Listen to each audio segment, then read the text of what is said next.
ಎಲ್ರಿಗೂ ನಮಸ್ಕಾರ. ನೀವು ನೋಡ್ತಾ ಇದ್ದೀರಾ ಟಿವಿ ವಿಕ್ರಮ. ನಾನು ಮುಮ್ತಾಜ್ ಅಬ್ದುಲ್ ನೆಲ್ಲಡ್ಕ. ವೀಕ್ಷಕರೊಬ್ಬ ವ್ಯಕ್ತಿ ಭಾರತದ ಉಪರಾಷ್ಟ್ರಪತಿ ಆಗಿದ್ದಂಥವ್ರು.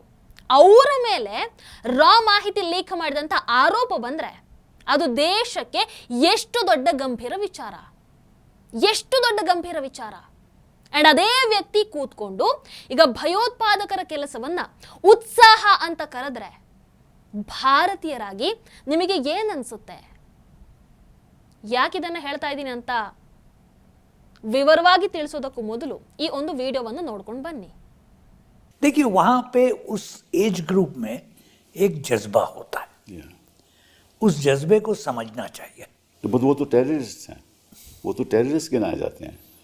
यही तो यही जज्बे के लोग जब प्रोटेस्ट करते हैं तो उनको तो तैयार भेजा जाता है. तो फिर यही हो रहा है ना, ये आप देख रहे हैं. समझा? ಏನು ಹೇಳ್ತಾ ಇದ್ದಾರೆ? ಆ ಗುಂಪಿನವರಿಗೆ ಒಂದು ಉತ್ಸಾಹ ಇರುತ್ತೆ. ಆ ಉತ್ಸಾಹವನ್ನು ನಾವು ಅರ್ಥ ಮಾಡ್ಕೊಳ್ಬೇಕು. ಆ ಗುಂಪಿನ ಜನರು ಪ್ರೊಟೆಸ್ಟ್ ಮಾಡಿದಾಗ ಅವರನ್ನ ಪಾಪ ಸುಟ್ಟು ಹಾಕಲಾಗತ್ತೆ. ಈ ಮಾತುಕತೆ ಯಾವುದೋ ಪಾಕಿಸ್ತಾನದ ಪತ್ರಕರ್ತರು ಅಥವಾ ನಾಯಕರ ಮಧ್ಯೆ ನಡೀತಾ ಇದೆ ಅಂತ ಅಂದುಕೊಳ್ಳಬೇಡಿ. ನಮ್ಮ ಭಾರತದ ಮಾಜಿ ಉಪರಾಷ್ಟ್ರಪತಿ ಹಮೀದ್ ಅನ್ಸಾರಿ ಹಾಗೆ ಭಾರತದ ಮಾಜಿ ಶಿಕ್ಷಣ ಸಚಿವರಾಗಿದ್ದಂತಹ ಕಪಿಲ್ ಸಿಬಲ್ ಮಧ್ಯೆ ಆಗ್ತಾ ಇರುವಂತಹ ಮಾತುಕತೆ. ಅಂದ್ರೆ ಇವರುಗಳು ತಮ್ಮ ಮಾತುಕತೆಯಲ್ಲಿ ಉಮರ್ ಖಾಲಿದ್ ಅದೇ ರೀತಿ ಶರ್ಜಿಲ್ ಇಮಾಮ್ ಬಗ್ಗೆ ಮಾತಾಡ್ತಾ ಇದ್ದಾರೆ. ಬಟ್ ಅವರ ಹೆಸರನ್ನು ನೇರವಾಗಿ ತಗೊಳ್ಳಲ್ಲ ಅಷ್ಟೇ. ಬಟ್ ಅವರ ಮಾತುಗಳು ಡೈರೆಕ್ಟ್ ಆಗಿ ಅವರಿಬ್ಬರ ಕಡೆಗೆ ಬೆರಳು ಮಾಡಿ ತೋರಿಸ್ತಾ ಇದೆ. ಕಪಿಲ್ ಸಿಬಲ್ ನೋಡಿದ್ರೆ ಉಮರ್ ಖಾಲಿದ್ನನ್ನ ರಾಷ್ಟ್ರೀಯವಾದಿ ಅಂತ ಕರೀತಾರೆ. ಹಮೀದ್ ಅನ್ಸಾರಿ ನೋಡಿದ್ರೆ ಆ ದೇಶದ್ರೋಹಿಗಳ ಉತ್ಸಾಹವನ್ನ ಅರ್ಥ ಮಾಡ್ಕೊಳ್ಬೇಕು ಅಂತ ಹೇಳ್ತಾರೆ. ಯಾವ್ದ್ರಿ ಉತ್ಸಾಹ? ಯಾರೇ ರಾಷ್ಟ್ರೀಯವಾದಿಗಳು? ವೀಕ್ಷಕರಲ್ಲಿ ನನ್ನದೇನು ಇದರಲ್ಲಿ ಸಮಸ್ಯೆ ಅಂತ ಕೇಳ್ತಾ ಇದ್ದೀರಾ? ಹೇಳ್ತೀನಿ.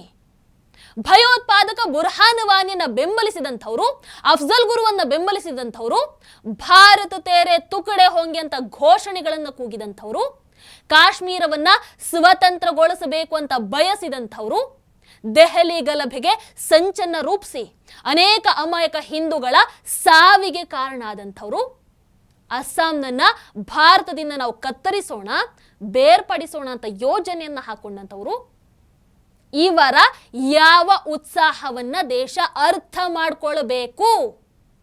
ನಾನು ಕೇಳ್ತಾ ಇದ್ದೀನಿ, ಯಾವ ಉತ್ಸಾಹ ಇದು? ಇದು ಭಯೋತ್ಪಾದನೆ ಅಲ್ವಾ? ಇದು ದೇಶದ್ರೋಹ ಅಲ್ವಾ? ನನ್ನ ಪ್ರಕಾರ ಖಂಡಿತವಾಗ್ಲೂ ಹೌದು. ಇದು ಯಾವ ಉತ್ಸಾಹ ಕೂಡ ಅಲ್ಲ, ಇದು ದೇಶದ್ರೋಹ ಅಷ್ಟೇ. ಅದಕ್ಕೆ ಅವರುಗಳ ಮೇಲೆ ಈಗ ಕೇಸ್ ನಡೀತಾ ಇರುವಂಥದ್ದು. ಆದ್ರೆ ನನಗಿಲ್ಲಿ ಕಪಿಲ್ ಸಿಬಲ್ ಅದೇ ರೀತಿ ಹಮೀದ್ ಅನ್ಸಾರಿ ಅವರ ಮಾತಿಂದ ಒಂದು ವಿಚಾರ ಸ್ಪಷ್ಟ ಆಯಿತು. ಏನು? ಕಾಂಗ್ರೆಸ್ ಅಷ್ಟು ವರ್ಷಗಳ ಕಾಲ ಆಳ್ವಿಕೆಯನ್ನ ಮಾಡಿತ್ತಲ್ವಾ, ಅವರು ಅಧಿಕಾರದಲ್ಲಿದ್ದಾಗ ಭಯೋತ್ಪಾದಕರನ್ನ ಎಷ್ಟು ಚೆನ್ನಾಗಿ ನೋಡ್ಕೊಳ್ತಾ ಇದ್ರು ಅನ್ನುವಂಥದ್ದು ಅರ್ಥ ಆಯಿತು.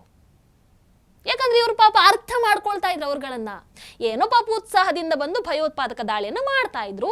ಮಕ್ಕಳಲ್ವಾ ಪಾಪ, ಕಾಂಗ್ರೆಸ್ ಅರ್ಥ ಮಾಡ್ಕೊಳ್ತಾ ಇತ್ತು ಅಲ್ವಾ? ಯೋಚನೆ ಮಾಡಿ, ಕಾಂಗ್ರೆಸ್ ನಾಯಕರು ಭಯೋತ್ಪಾದಕರ ಮೇಲೆ ಹಾಗಾದ್ರೆ ಯಾವ ರೀತಿಯ ಕ್ರಮವನ್ನ ತಗೊಳ್ತಾ ಇದ್ರು ಅಂತ. ಅಲ್ಲ, ಎಲ್ಲಿ ತಗೊಂಡಿದ್ದಾರೆ?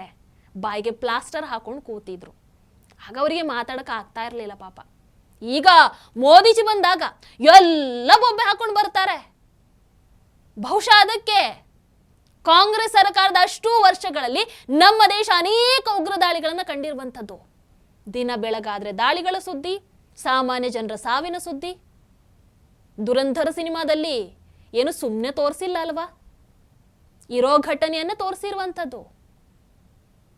ಇನ್ನು ರಾಹುಲ್ ಸ್ಟೇಟ್ಮೆಂಟ್ ನೋಡಿ ಗೊತ್ತಾಯ್ತು. ಪಾಪ ಕಾಂಗ್ರೆಸ್ ಭಯೋತ್ಪಾದಕ ದಾಳಿನ ತಡೆಯೋದಕ್ಕೆ ಪಾಪ ತುಂಬ ಕಷ್ಟಪಟ್ಟಿತ್ತು. ಬಟ್ ಏನು ಮಾಡೋದಾಗಲಿಲ್ಲ. ಅದಕ್ಕೆ ರಾಹುಲ್ ಇಟಲಿ ಹೇಳಿದ್ರು, ಎಲ್ಲ ಉಗ್ರ ದಾಳಿಗಳನ್ನು ತಡೆಯೋದಕ್ಕೆ ಸಾಧ್ಯ ಇಲ್ಲಪ್ಪ ಅಂತ. ಅದಕ್ಕೆ ಕೊನೆಗೆ ಒಂದೇ ಒಂದು ಭಯೋತ್ಪಾದಕ ದಾಳಿಗಳನ್ನು ಕೂಡ ತಡೆದಿರಲಿಲ್ಲ ಅಲ್ವಾ ರಾಹುಲ್ ಜಿ? ಕೊನೆಗೆ ಹಮೀದ್ ಅನ್ಸಾರಿ ಅವರು ಹೇಳೋ ಹಾಗೆ ಆ ಭಯೋತ್ಪಾದಕರ ಉತ್ಸಾಹವನ್ನ ನೋಡಿ, ಖುಷಿಯನ್ನ ನೋಡಿ ಆ ಸಮಯದಲ್ಲಿ ಕಾಂಗ್ರೆಸ್ ಸರ್ಕಾರ ಭಯೋತ್ಪಾದಕರನ್ನ ಪ್ರಧಾನಿ ಕಚೇರಿಗೆ ಕರೆಸಿ ಅಳಿಯನ ಹಾಗೆ ನೋಡ್ಕೊಳ್ತಾ ಇದ್ರು. ಶೇಕ್ ಹ್ಯಾಂಡ್ ಕೊಟ್ಟಿದ್ದೇನು, ಫೋಟೋಗೆ ಪೋಸ್ ಕೊಟ್ಟಿದ್ದೇನು, ಇದೆಲ್ಲ ಆರೋಪ ಅಂತ ಹೇಳ್ತಾ ಇದ್ದೀನಿ. ಆದರೆ ಆರೋಪ ಅಂತ ಹೇಳಿದ್ರೆ ಈಗ ನಾವು ಗೂಗಲಲ್ಲಿ ಸರ್ಚ್ ಮಾಡಿದ್ರೆ ಸಾಕ್ಷಿಗೆ ಫೋಟೋ ಬೇರೆ ಕೊಡ್ತಾ ಇದೆ. ಏನು ಮಾಡೋದು, ನಂಬಲೇಬೇಕಾಗತ್ತಲ್ವ. ಇಲ್ಲಿ ಇವರಿಬ್ರು ಭಯೋತ್ಪಾದಕರ ಉತ್ಸಾಹದ ಬಗ್ಗೆ ಮಾತನಾಡಿ ಭಯೋತ್ಪಾದನೆಗೆ ಸಪೋರ್ಟ್ ಅನ್ನ ಮಾಡ್ತಾ ಇದ್ರೆ, ಆ ಕಡೆ ಈಗ ಇರುವಂತಹ ಮೋದಿಜಿ ಸರ್ಕಾರ ನವ ಭಾರತ ನಿರ್ಮಾಣದಲ್ಲಿರುವಂತಹ ಉತ್ಸಾಹವನ್ನ ಮಾತ್ರ ಉತ್ತೇಜಿಸ್ತಾ ಇದ್ದಾರೆ. ಬಾಕಿ ಉತ್ಸಾಹವನ್ನ ತೋರಿಸುವಂತವರಿಗೆ ಹೆಂಗ್ ಉತ್ತರ ಕೊಡಬೇಕು ಹಂಗೆ ಕೊಡ್ತಾ ಇದ್ದಾರೆ. ಸರ್ಜಿಕಲ್ ಸ್ಟ್ರೈಕ್ ಆಗಿರಬಹುದು, ಏರ್ ಸ್ಟ್ರೈಕ್ ಆಗಿರಬಹುದು, ಆಪರೇಷನ್ ಸಿಂಧೂರ್ ಆಗಿರಬಹುದು, ಇವುಗಳ ಮೂಲಕ ಅಂತಹ ಉತ್ಸಾಹಗಳಿಗೆ ಪಾಠವನ್ನು ಕಲಿಸ್ತಾ ಇದ್ದಾರೆ. ಉಗ್ರವಾದದ ವಿರುದ್ಧ ಕಠಿಣ ಕ್ರಮವನ್ನು ತೆಗೆದುಕೊಳ್ತಾ ಇದ್ದಾರೆ.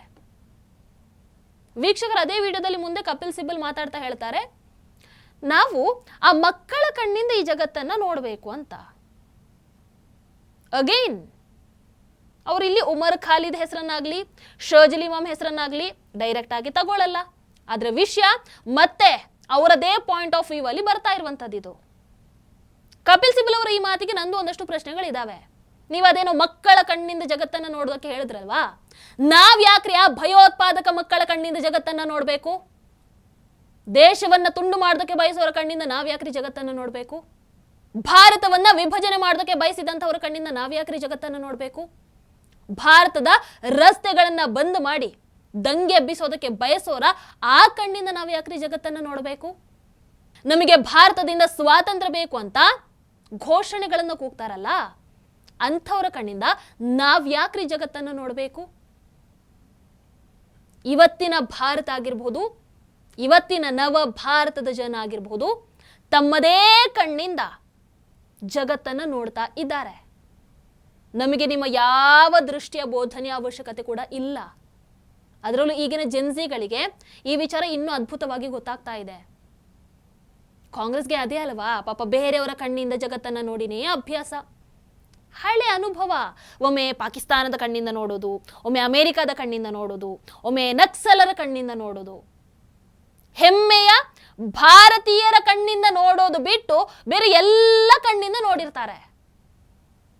ವೀಕ್ಷಕರೇ, ನಿಮಗೆ ನೆನಪಿದೆಯಾ ಚಿದಂಬರಂ ಅವತ್ತು ನಕ್ಸಲರಿಗೆ ಏನು ಹೇಳಿದ್ರು ಅಂತ? ನೀವು ಸರೆಂಡರ್ ಆಗೋದಲ್ಲಿ ಏನು ಬೇಡ, ಜಸ್ಟ್ ಹತ್ಯೆ ಮಾಡೋದನ್ನ ಬಿಟ್ಟುಬಿಡಿ, ನಾವು ಮಾತುಕತೆ ಮಾಡೋಣ ಅಂತ. ಅಂದ್ರೆ ಪಾಪ ಸಚಿವರಾಗಿದ್ದಾಗಲೇ ಅವರು ನಕ್ಸಲರ ದೃಷ್ಟಿಯಿಂದ ವಿಚಾರಗಳನ್ನು ನೋಡ್ತಾ ಇದ್ರು. ಗ್ರೇಟ್. ಆಗ ಇದ್ದಂತಹ ಪ್ರಣಬ್ ಮುಖರ್ಜಿ ಅವರು ಸೋನಿಯಾ ಇಟಲಿಯ ದೃಷ್ಟಿಯಿಂದ ಜಗತ್ತನ್ನ ನೋಡ್ತಾ ಇದ್ರು. ಇನ್ನು ಮನಮೋಹನ್ ಸಿಂಗ್ ಅವರ ವಿಚಾರ ಬರಲ್ಲ, ಅಲ್ಲಿ ಯಾವ ದೃಷ್ಟಿ ಕೂಡ ಲೆಕ್ಕಕ್ಕೆ ಬರಲ್ಲ. ಯಾಕಂದ್ರೆ ಸೋನಿಯಾ ಮೇಡಮ್ ಇರ್ತಾರಲ್ವಾ, ಸೋನಿಯಾ ಮೇಡಮ್ ನೋಡಿದ್ರೆ ಅವರು ಎಡಪಂಥೀಯರ ದೃಷ್ಟಿಯಿಂದ ನೋಡ್ತಾ ಇದ್ರು, ಸೋರೋಸ್ ದೃಷ್ಟಿಯಿಂದ ನೋಡ್ತಾ ಇದ್ರು ಅಂತೆ. ಹಾಗಾಗಿ ಕಾಂಗ್ರೆಸ್ ಇದ್ದಷ್ಟು ವರ್ಷ ಇದೇ ಆಟ ನಡೀತಾ ಇತ್ತು. ಅದಕ್ಕೆ ಇವತ್ತಿಗೂ ಕೂಡ ಕಪಿಲ್ ಸಿಬಲ್ ಬಯಸುವಂಥದ್ದು, ನಾವು ಜಗತ್ತನ್ನ ಮತ್ತೊಬ್ಬರ ದೃಷ್ಟಿಯಿಂದಾನೇ ನೋಡಬೇಕು, ಆ ಭಯೋತ್ಪಾದನೆ ದೃಷ್ಟಿಯಿಂದಾನೇ ನೋಡಬೇಕು ಅಂತ. ಆದ್ರೆ ನನ್ನೊಂದು ಪುಟ್ಟ ಸಜೆಷನ್ ಇದೆ ಕಪಿಲ್ ಸಿಬಲ್ ಅವರಿಗೆ, ನೀವು ನಿಜವಾಗ್ಲೂ ಯಾರ್ದಾದ್ರೂ ದೃಷ್ಟಿಯಿಂದ ಈ ಜಗತ್ತನ್ನು ನೋಡಬೇಕು ಅಂತ ಇದ್ರೆ ನಮ್ಮ ಹೆಮ್ಮೆಯ ಪ್ರಧಾನಮಂತ್ರಿಗಳಾದಂತಹ ನರೇಂದ್ರ ಮೋದಿಜಿಯವರ ದೃಷ್ಟಿಯಿಂದ ನೋಡಬಹುದು. ಯಾಕಂದ್ರೆ ಇವತ್ತು ಜಗತ್ತಲ್ಲಿ ಏನೇನೋ ಆಗ್ತಾ ಇದೆಯಲ್ವಾ, ಯುದ್ಧ ಅದು ಇದು ಅಂತ. ಈ ಜಾಗತಿಕ ಸಂಕಷ್ಟಗಳ ಪರಿಹಾರಕ್ಕೆ ಇಡೀ ಜಗತ್ತು ಕೂಡ ಈಗ ಮೋದಿಜಿಯವರ ದೃಷ್ಟಿಯಿಂದ ಅನೇಕ ವಿಚಾರಗಳನ್ನ ನೋಡ್ತಾ ಇದೆ. ಭಾರತವನ್ನ ನೆಕ್ಸ್ಟ್ ಲೆವೆಲ್ಗೆ ತೆಗೆದುಕೊಂಡು ಹೋಗಿರುವಂತ ದೃಷ್ಟಿ ಅದು. ಒಮ್ಮೆ ಟ್ರೈ ಮಾಡಿ. ವೀಕ್ಷಕರು, ಇನ್ನು ಹಮೀದ್ ಅನ್ಸಾರಿ ಬಗ್ಗೆ ಮಾತನಾಡೋಣ. ಇಲ್ಲಿ ಅನ್ಸಾರಿ ತಮ್ಮ ಮಾತಲ್ಲಿ ಶರ್ಜಿಲ್ ಇಮಾಮ್ ಆಗಿರ್ಬೋದು, ಉಮರ್ ಖಾಲಿದ್ ಆಗಿರ್ಬೋದು, ಇವರ ಪರವಾಗಿ ವಕಾಲತ್ತು ವಹಿಸಿಕೊಳ್ಳುವಂಥದ್ದು ಕಾಣುತ್ತೆ ಇಲ್ಲಿ. ಬಟ್ ಇಟ್ಸ್ ಓಕೆ, ಇದೆಲ್ಲ ಹೊಸ ವಿಚಾರ ಏನಲ್ಲ ಬಿಡಿ. ಬಹುಶಃ ಅವರ ಈ ಒಳ್ಳೆ ಗುಣವನ್ನ ನೋಡಿನೇ ಅನ್ಸುತ್ತೆ ಸೋನಿಯಾ ಮೇಡಮ್ ಅವರನ್ನ 2 ಬಾರಿ ಉಪರಾಷ್ಟ್ರಪತಿಗಳನ್ನಾಗಿ ಮಾಡಿದ್ದು. 2011ರಲ್ಲಿ UPA ಸರ್ಕಾರ ಇದ್ದಾಗ ಹಮೀದ್ ಅನ್ಸಾರಿ ಉಪರಾಷ್ಟ್ರಪತಿ ಆಗ್ತಾರೆ.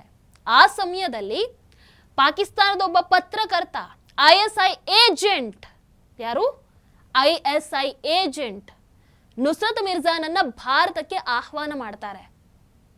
2022ರಲ್ಲಿ ಅದೇ ಮಿರ್ಜಾ ಹೇಳ್ಕೊಳ್ತಾನೆ, ಭಾರತದಲ್ಲಿ ಒಂದಷ್ಟು ಸೀಕ್ರೆಟ್ ಮಾಹಿತಿಗಳನ್ನು ಸಂಗ್ರಹಿಸಿ ಅವತ್ತು ನಾನು ISIಗೆ ಕೊಟ್ಟಿದ್ದೆ ಅಂತ.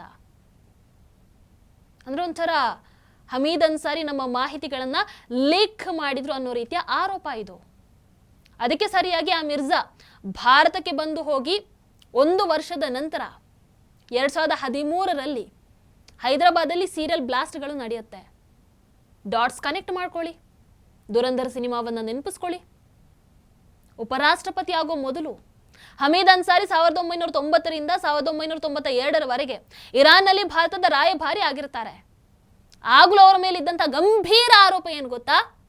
ಇರಾನ್ನಲ್ಲಿ ಇದ್ದಾಗ ಅಲ್ಲಿದ್ದಂತಹ ರಾ ಏಜೆಂಟ್ಗಳ ಮಾಹಿತಿಯನ್ನ ಇರಾನ್ ಗುಪ್ತಚರ ಸಂಸ್ಥೆಗೆ ನೀಡ್ತಾ ಇದ್ರು.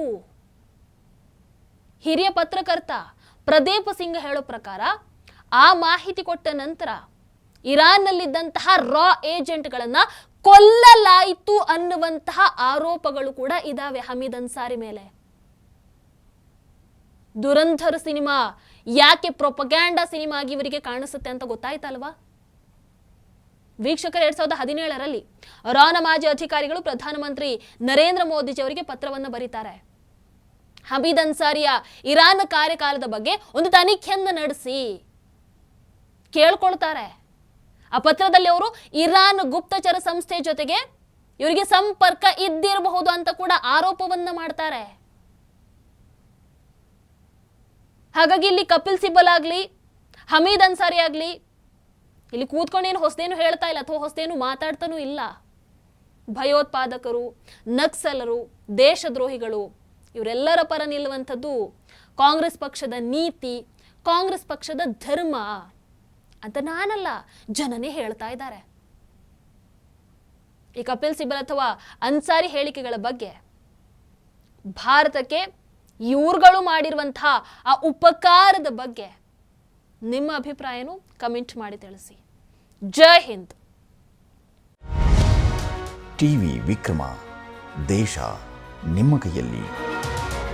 ಈ ಕಾರ್ಯಕ್ರಮ ನಿಮಗೆ ಇಷ್ಟ ಆಗಿದ್ದಲ್ಲಿ ಲೈಕ್, ಶೇರ್ ಹಾಗೂ ಕಮೆಂಟ್ ಮಾಡಿ. ಟಿವಿ ವಿಕ್ರಮದ ಕಾರ್ಯಕ್ರಮಗಳನ್ನು ನಿರಂತರವಾಗಿ ವೀಕ್ಷಿಸಲು ಸಬ್ಸ್ಕ್ರೈಬ್ ಮಾಡಿ, ಬೆಲ್ ಐಕನ್ ಒತ್ತಿ.